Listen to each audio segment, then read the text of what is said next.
not outside of judicial scrutiny.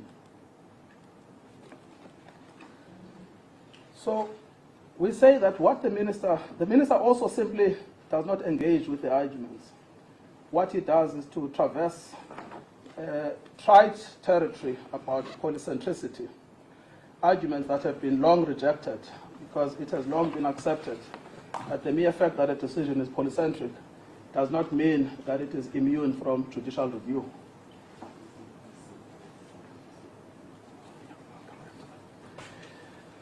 So we say that our courts have not viewed budgeting as a constitutional holy cow. And we set out all of the judgments that have budgetary implications that have been made from footnote 20, 21, 22, and 23. So then, what are the facts in this case? What do the facts show? Firstly, the EFF alleged at page 07/34 from paragraph 110 of the founding affidavit expressly that the rights that will be impacted are the rights to substantive equality, particularly of the poor, that stand to be hit the hardest by the unlawful VAT hike. Section 9. Section 10, paragraph 1102. Section 25, paragraph 1103. Section 27, paragraph 110 and 1105, section 29. But for my purposes, it's enough to stick to one right, which is the equality right. What the committee itself found, you will see at page 02/128, at paragraph 6.23.3, and this is the conclusion of the committee. I think Mr. Bishop said something about this being a recordal of the submissions. No, it's actually a conclusion of the committee. That's how they assessed the evidence in front of them. They said, and you see this at 628, where they say the committee notes that the proposal to increase VAT by 0.5 percentage points in 2025 and 2026, which will take the VAT rate to 16%. The committee further notes the following, so that's their finding. 6.283, that increasing VAT would have a disproportionate effect, adverse effect on the lower and middle income households, exacerbate inequality and the cost of living due to its regressive nature. And later on at 6.286, they say the following, that most stakeholders, however, have strongly opposed a VAT increase, particularly in the context of the ongoing cost of living crisis. That's actually a gross understatement. What had happened is that there were 48 submissions. Only 2 supported the VAT increase. It was PEP and PricewaterhouseCoopers. Every other submission rejected it. So you have a scenario in which the public participation process, the VAT increase is opposed by more than 98%. In fact, it then becomes a farce. The whole participation process becomes totally farcical. So when they say most stakeholders, what should have been here is that about 98% said no. 6.287, they say the following.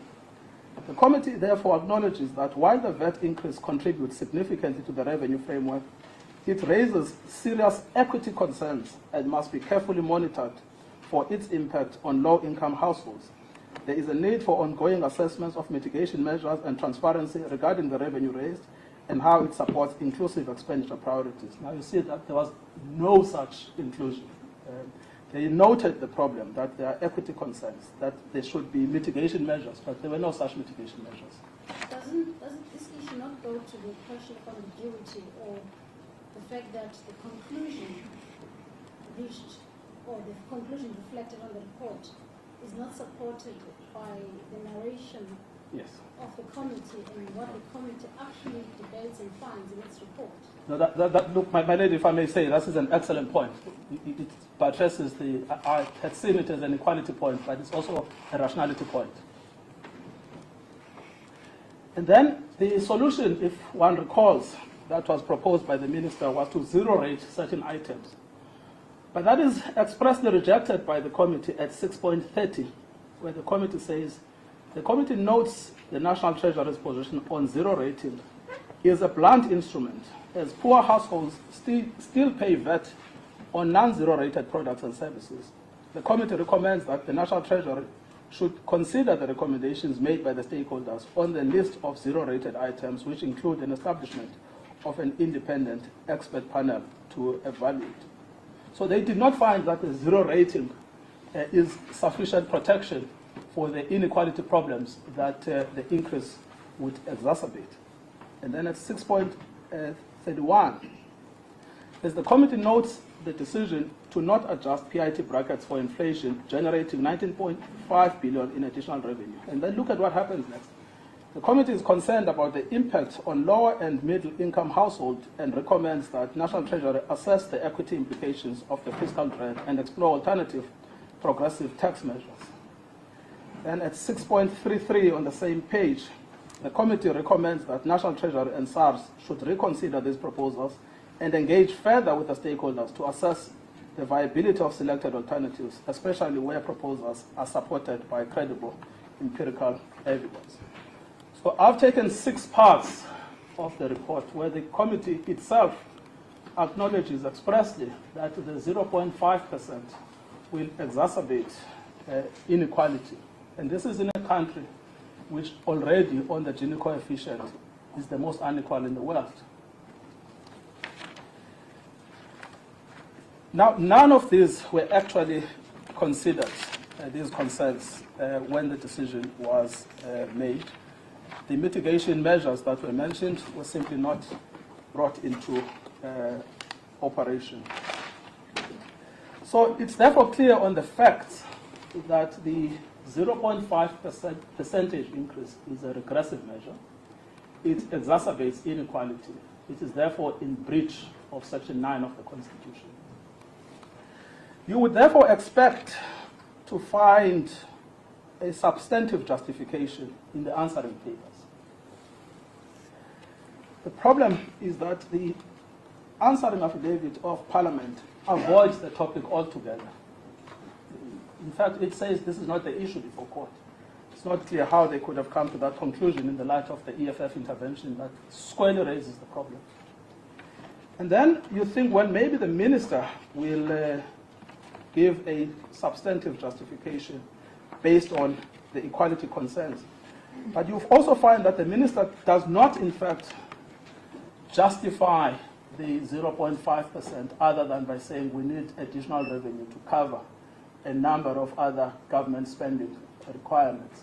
Does it not say to ameliorate that we're going to increase the number of goods that are zero rated? Yes, but that's already been rejected by the committee itself, because it said the zero rating is a blunt instrument because the poor still have to pay for the other goods that are not zero rated. And in any event, there is no zero rating right now because it is yet to happen through this independent panel that is yet to zero rate. So at the time the decision is made, there is no evidence of what is the impact of zero rating on the poor. So by the 1st of May, there will be no zero rating? Absolutely. There will be no change in zero rating. But the poor must pay the percentage increase. Well, in fact, there's no panel here. There's no panel at all. Yes. So that zero rating, as Parliament said, is a blunt instrument. It doesn't take us anywhere. So we have a scenario in which there is a clear violation of constitutional rights. The 2 organs of state that are responsible for budgeting have forgotten their constitutional obligations to the poor. And we don't have to succeed on a final basis. This is a case that depends on the prima facie right. So we say that is sufficient. And here it is not as if there are no alternatives. And again, they don't have to take the EFF alternative. The EFF says you must tax the rich. But you can ignore that and say that's political rhetoric. But what you cannot ignore is the Commissioner for SARS, who himself says there are alternatives. And those you will find at 02/121 under paragraph 5.2. And the last paragraph there, where SARS is making a presentation, and they say the presentation estimated South Africa's tax gap to be between 700. I am at 02/121. Yes, at the last paragraph under paragraph 5.2. Yes. Yes.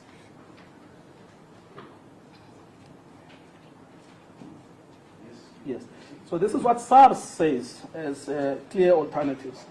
The presentation estimated South Africa's tax gap to be between 700 and 800 billion annually, with only 58% of the theoretical tax liability being collected. So that's 42% uncollected tax and on time.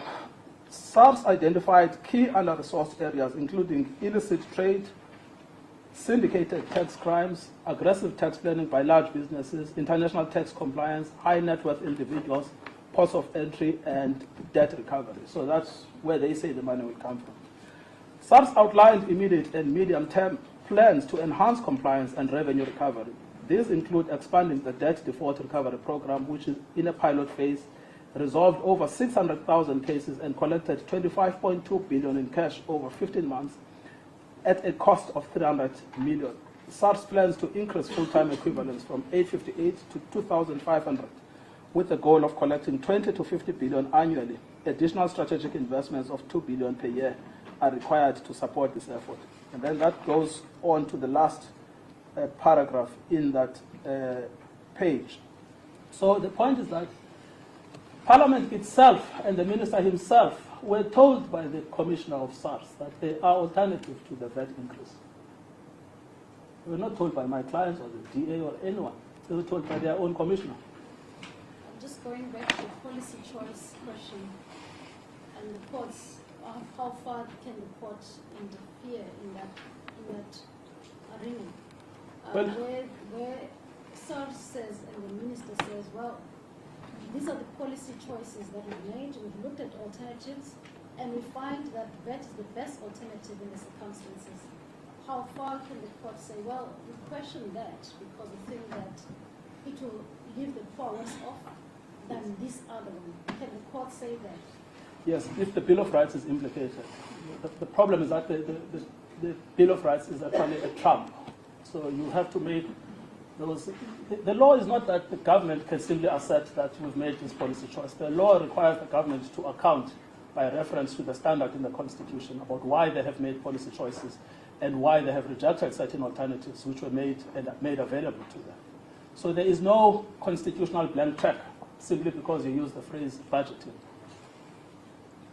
And so that's just a narrow case. In circumstances where, one, it's clear that there will be an exacerbation of inequality, and two, it's clear that Parliament itself says there will be inequality, and it's clear that there are available alternatives. It's arbitrary then in those circumstances to suck your thumb and say, I'm sorry, I want to increase VAT. So what we are asking the court to do is to be more exacting in the evaluation of the conduct by the minister. So we submit, therefore, that there is a strong substantive argument in favor of suspending the decision pending a review in Part B. And we say when we actually evaluate the answering affidavit, there are no direct answers. In fact, when you look at the answering affidavit of the minister, it starts at paragraph 68 in the EFF answer. It just never answers anything that comes before paragraph 68. Then I must move on to the second problem that we have, specifically just on VAT. The second problem is that what they seem to have done, the minister and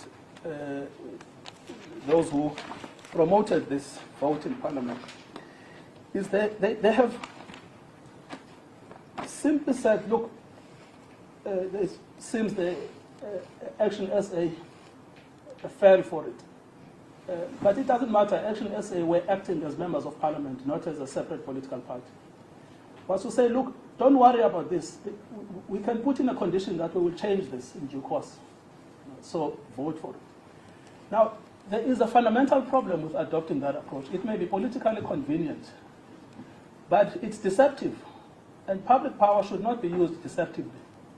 Public power, the first and the primary duty is that you must be honest.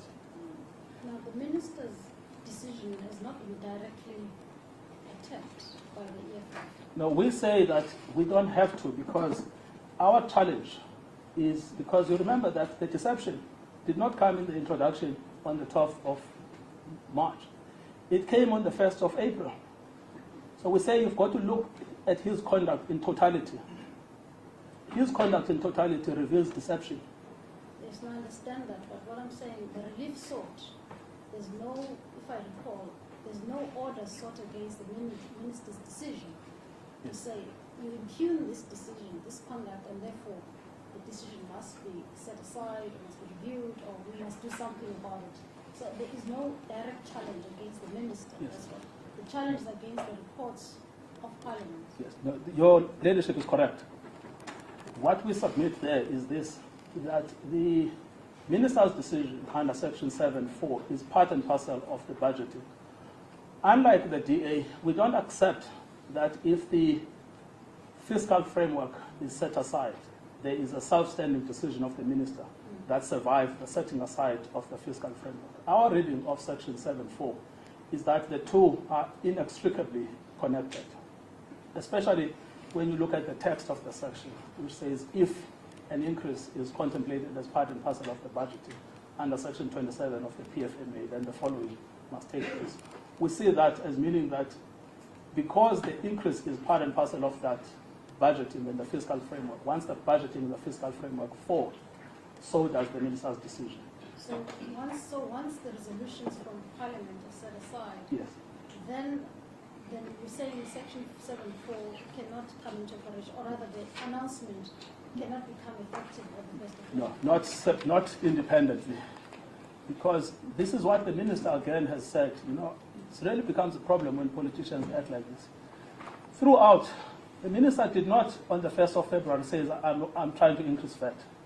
He said on the 12th of March, I'm trying to introduce a budget that includes a VAT increase. That's what he said. Throughout, he always accepted that the two go hand in hand. The first time there was a theory of separation is when the answering affidavit was filed. So even his own conduct showed that he understood the two to go together. So that's why it's not appropriate right now to try and separate the two. The two decisions are one and the same. So the VAT increase is tethered to the annual budget. Precisely. And tethered to the annual budget is a resolution approving the fiscal framework. Precisely, yes. And throughout the debate, the main issue that the parliamentarians debated was the VAT increase. When they were trying to adopt the budget and trying to pass the fiscal framework, they were debating the VAT increase. But where's the deception? No, that is not the deception. The deception is the idea that this is subject to change. When they knew that they had no intention of changing it, that was deceptive. Is that not politics? Yes, but there is no problem with the politics per se, but what we are concerned with here is the conduct of the members of Parliament in Parliament and the message they are sending to us as the voters. Now, Isn't it perhaps just a misunderstanding of the whole legal framework, of the fiscal framework? How it impacts and how it fits into one another? Wasn't there perhaps a misunderstanding rather than a deception? there could be a misunderstanding, I accept that. But where the minister today, if one looks at his answering affidavit, that says that I never thought this was going to change from the day I announced it on the 12th of March. So he knew beforehand. He knew beforehand. So it can only be deception when in Parliament the impression was created that these recommendations can be put and these recommendations can be altered. In fact, my Lord, I'm glad you've raised that question because it's not me saying this. It's actually Mr. Athol Tolip. If you go to page 07/18,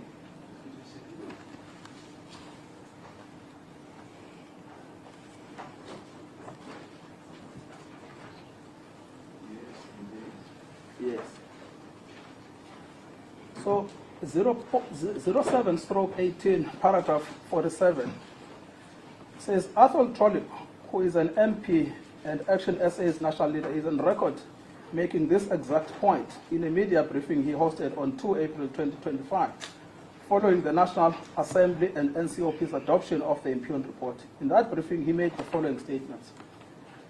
47.1, as per its negotiations with the ANC, Action SA's support for the fiscal framework is conditional on the finance minister scrapping the VAT increase recorded in the annual budget and fiscal framework.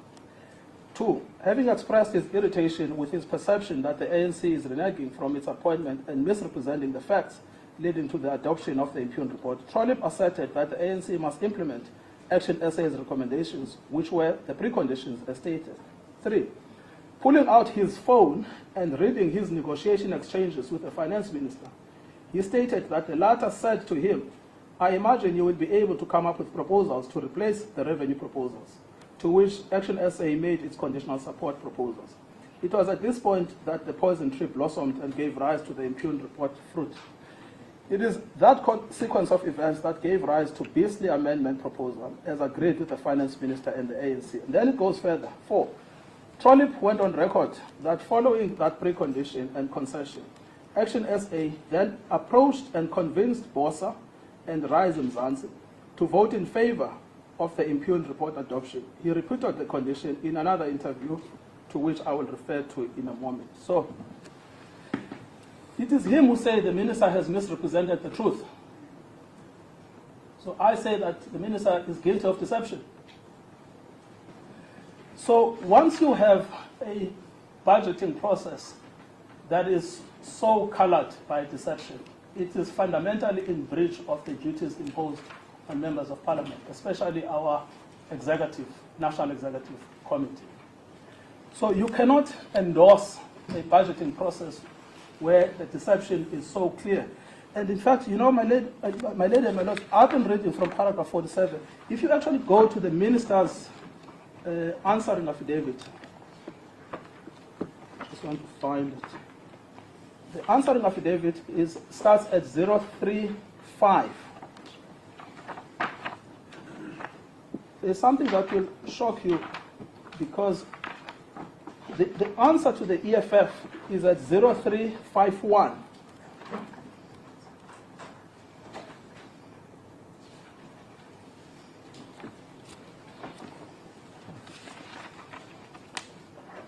Zero 0351. That's where the answer to the EFF starts, the seriatim. And you see where it starts at paragraph 85. And at paragraph 47, which is where the accusations of misrepresentations are made, is just not answered. Sorry, you want 0351, and I'm comparing that with 0719.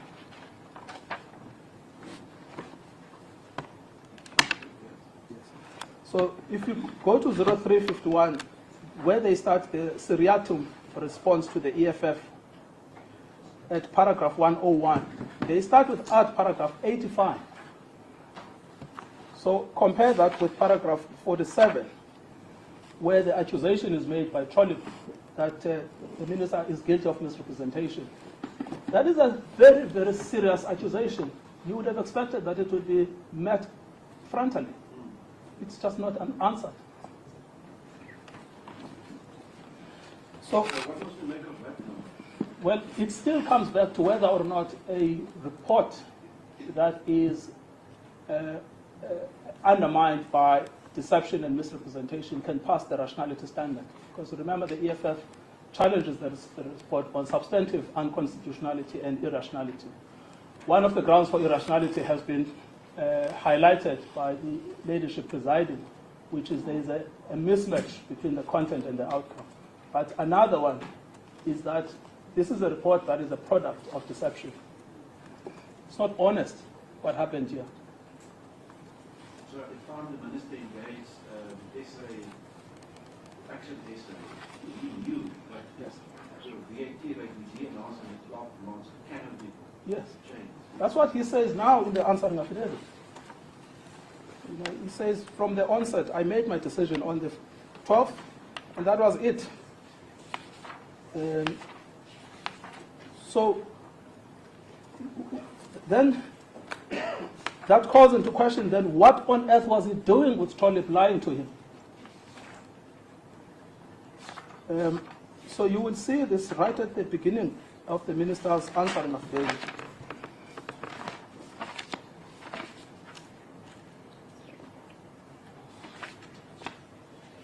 I'll find it now.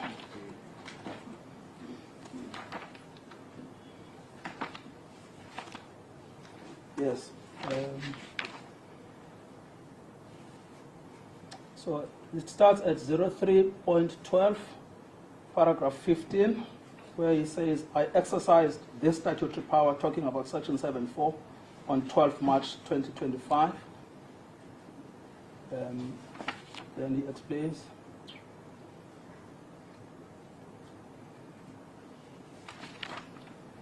There is a specific paragraph that says that it's where they deal with the separation, where they say it's clear that these two are separable, and once announced, it cannot be changed.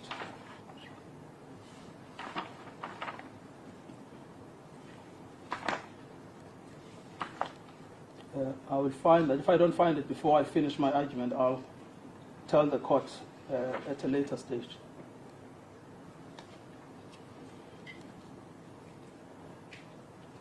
Yes. It's 0324, where he's talking about the implementation of the VAT decision. So paragraph 48, and then paragraph 50, where he said, that said, the decision as to whether to give permanent effect to the VAT rate adjustment now lies with Parliament. In due course, Parliament will consider and debate 0324. So the first one is the very top of 0324, paragraph 47. In fact, 0323, paragraph 46, that's where it starts. Yes, I've now found it. Since its announcement, the decision has been widely communicated across the country, and businesses and consumers alike have relied on it in planning for the financial year ahead. Paragraph 47. The VAT rate is therefore set to increase to 15.5% on 1 May 2025. And paragraph 50 at the same page, that said, the decision as to whether to give permanent effect to the VAT rate adjustment now lies with Parliament. In due course, Parliament will consider and debate the proposed legislation, and to the extent it sees fit, pass or amend it in accordance with the procedures set out in the Money Bills Act. So it comes back to this point I'm asking rhetorically. What was he doing misrepresenting to Tony Trollip, which he has not answered in our founding affidavit, when he knew on the 12th of March that on the 1st of May, this increase comes into operation? What were they trying to achieve when they said there is 30 days from which you can come back and re-debate the issue? So I'm saying that deception is anti-constitutional. But is it not so, Mr. Mukatobi, that it ultimately was in the hands of Parliament? Well, it is still, technically speaking, now in the hands of Parliament, but what I am suggesting is that even in Parliament, if a vote is procured through deception, it is still unlawful. You could say that it is a matter of politics. You've already said so, Justice Savage. But I'm not sure what that means. I'm not sure, Justice Savage, what that means, because there are several candidates about what that statement might mean. The one is that South Africans must accept that politicians will lie in the course of doing business. I don't have a problem with that. I have a problem with it when they're discharging constitutional functions. But if they're sitting in Lutuli House and lying to each other, there's no problem. But what we are dealing with here is a matter of immense national importance. Do we not know that what was occurring was that ANC was needing support for its budget? So it was looking for supporters.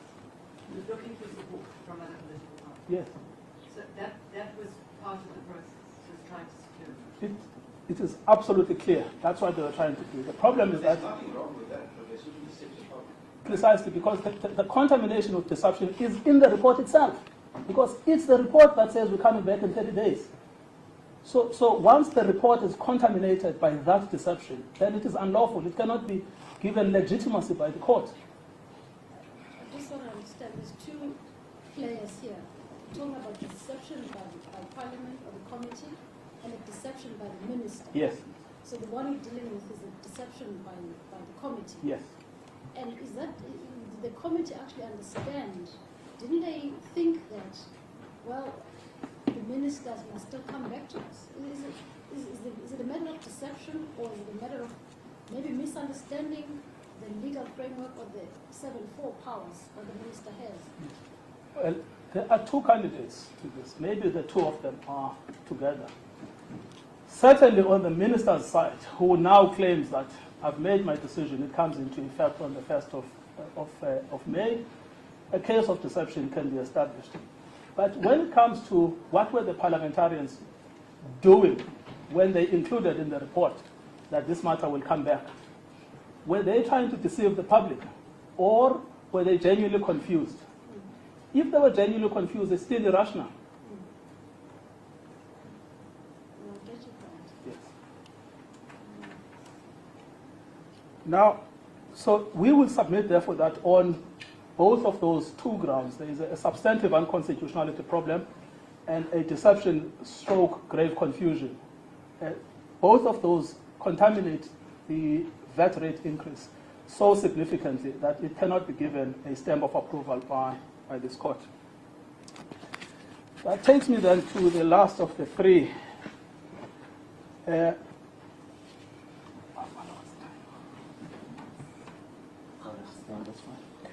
That takes me to the last of the three, which is what actually happened in the committee. So the starting point here is section 8.4 of the Money Bill Amendment Procedure Act. So the section states the following.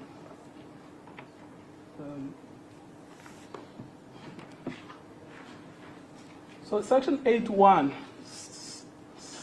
starts by saying that the National Assembly and the National Council of Provinces must refer the fiscal framework and revenue proposals to their respective Committee on Finance. So there is a clear obligation that it must go to the Committee on Finance.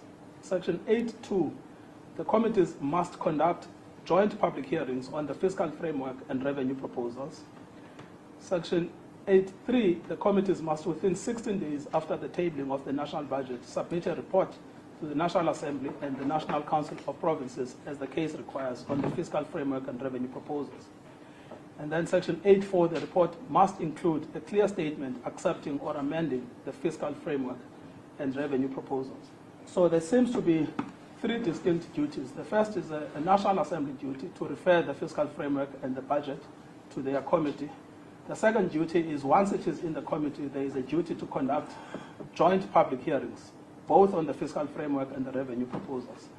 Then it must be tabled to the NCOP, but when it is tabled, that report must include a clear statement accepting or amending the fiscal framework and revenue proposals. The EFF's case on this score is twofold. The one is to criticize the process of deliberation that took place at the committee itself. That process of deliberation was farcical.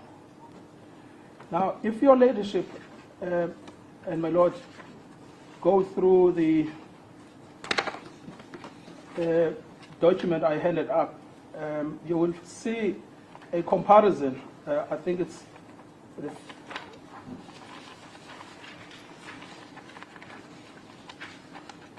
the 8th page. You will see a comparison drawn from the pleadings of what we say happened at the committee. And there are 10 items that have been isolated there.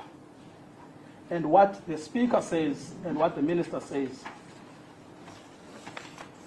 And so we've classified this in the heads of argument as absence of deliberation, and we've cited various constitutional judgments that show that the heart of Parliament is a deliberative assembly, so there has to be a meaningful engagement and a meaningful participation with the substance of what is presented before them. So the first one is that the criticism is that there was a request to the Speaker by the EFF. That's well, it's the first paragraph, paragraph 12 FA. These are not numbered, but they are in table format. Yes.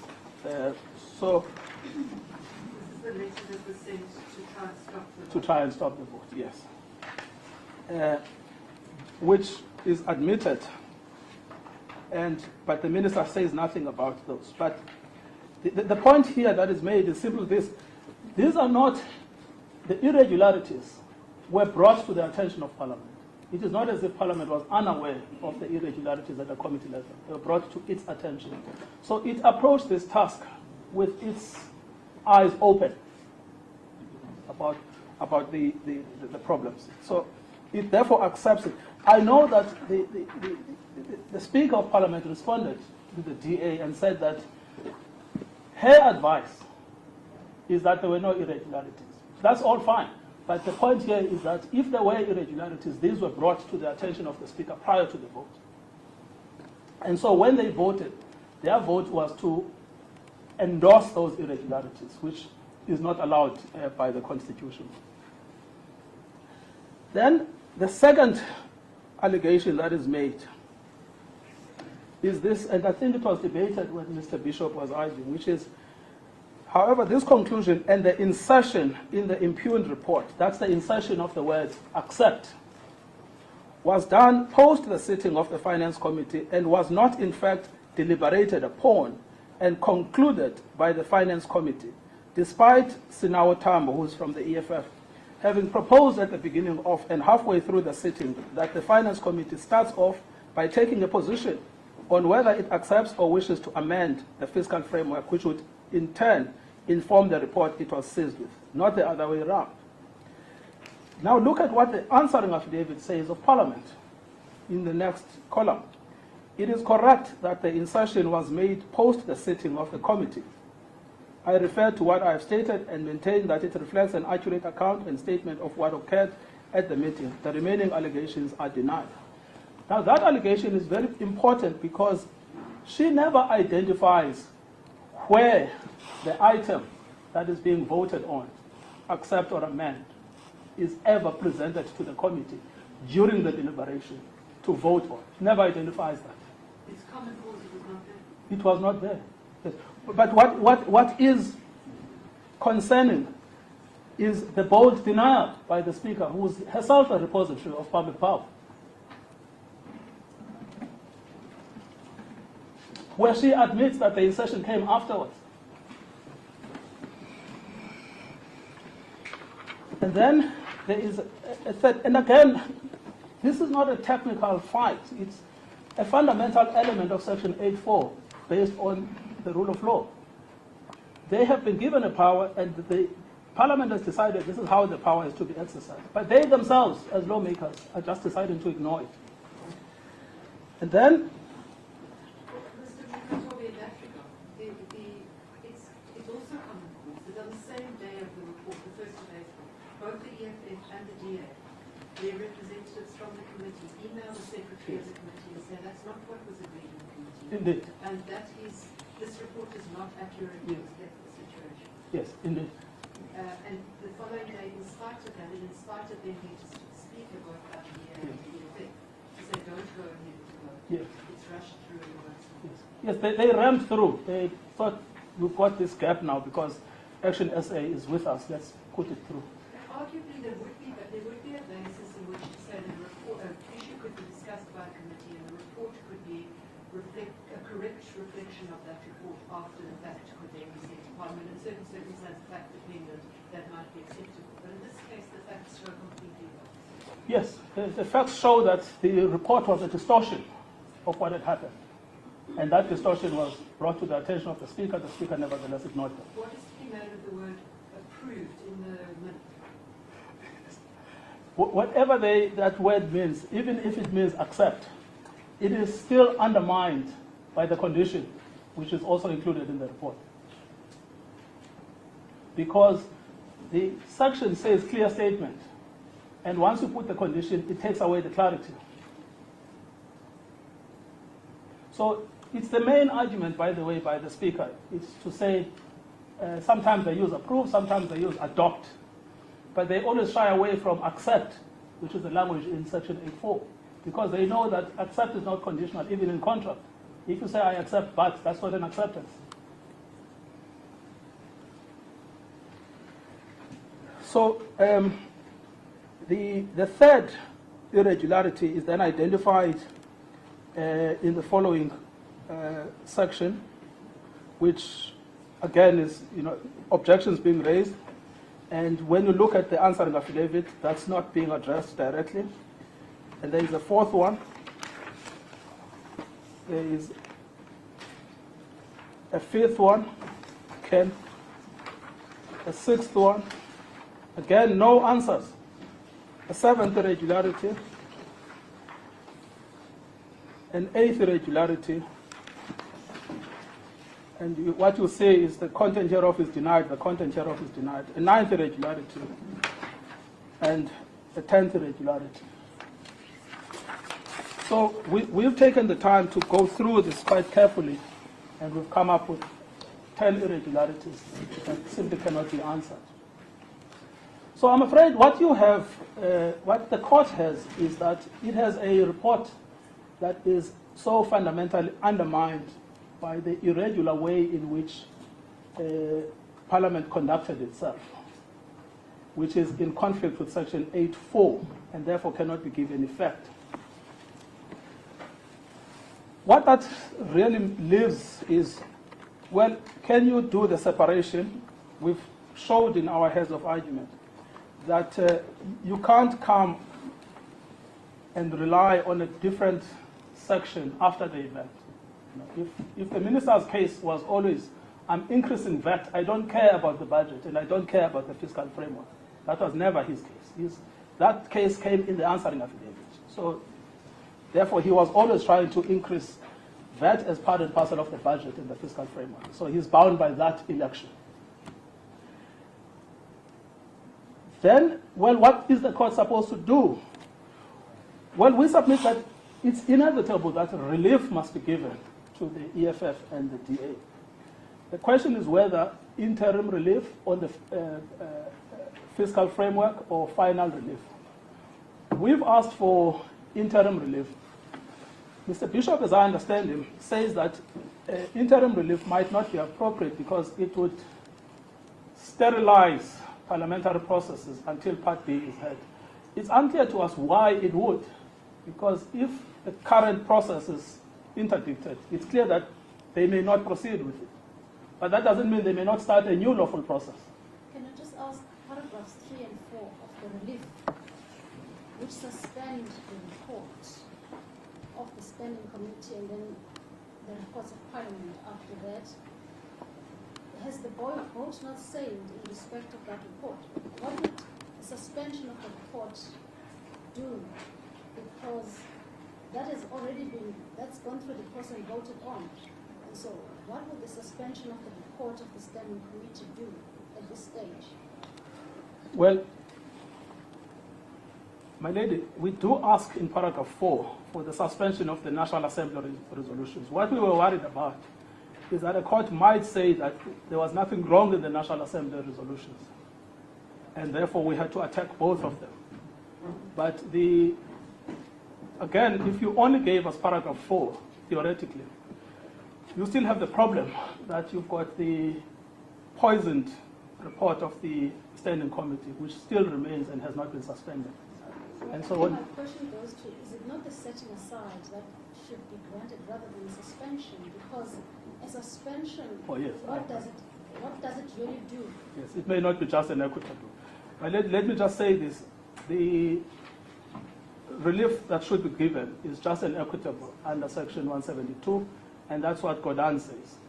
And also says that you are not bound by my formulation of the remedy. What you must, that would be given. But I submit that I do meet the threshold for final relief. But we had asked for interim relief, but the fact is that the facts are so clear and the law is